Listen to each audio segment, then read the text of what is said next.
I want to say that, you know me. Yeah, I know you. And you know that you've asked me to come back on the podcast several times, and I've come when I'm ready. Yeah. So I want you to ask me those questions. Yeah. So where does this journey begin then? So you suffer this tragic loss in your life. You go to the mediums, you're let down by them. Where does this begin? Where does your research, your journey of discovery begin?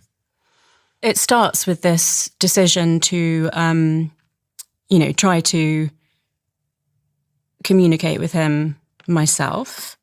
There's a realization at some point that it's not a one-way thing, that when people pass away, they also have to learn. So it's like two people having to learn a language to speak to each other, like two people who speak a different language, having to learn a language that they can both speak. That's how it felt.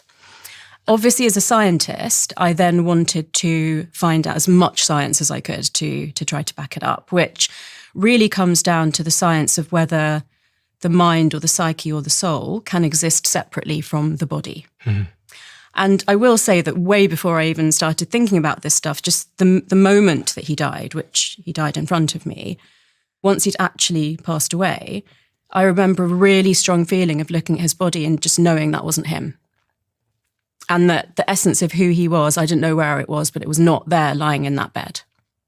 And when did you realize that you were going to start to collect research and do research on this idea of being able to communicate in ways that most people don't realize we can communicate through science? And also, when you talk about being able to communicate through these 30 plus senses, is that just with the dead or is that with each other?